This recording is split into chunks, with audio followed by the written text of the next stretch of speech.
2 চামচ কালো সর্ষে, 1 চামচ সাদা সর্ষে মিক্সিতে গুঁড়ো করে নিয়েছি, লবণ নিয়েছি, হলুদ নিয়েছি, কাশ্মীরি লঙ্কার গুঁড়ো নিয়েছি। এটাকে উষ্ণ গরম জল দিয়ে গুলিয়ে কিছুক্ষণের জন্য রেখে দিলাম।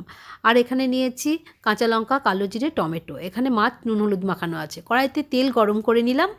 এবারে এই তেলে মাছগুলোকে কড়া করে ভেজে নিলাম।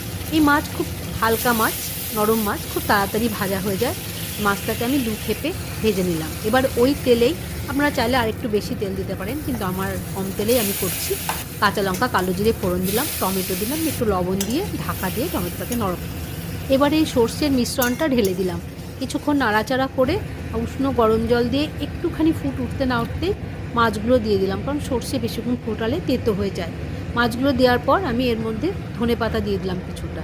তারপরে আরেকটু ফুটে উঠলে কাঁচা লঙ্কা, সর্ষের তেল দিয়ে সর্ষে পার্সে রেডি।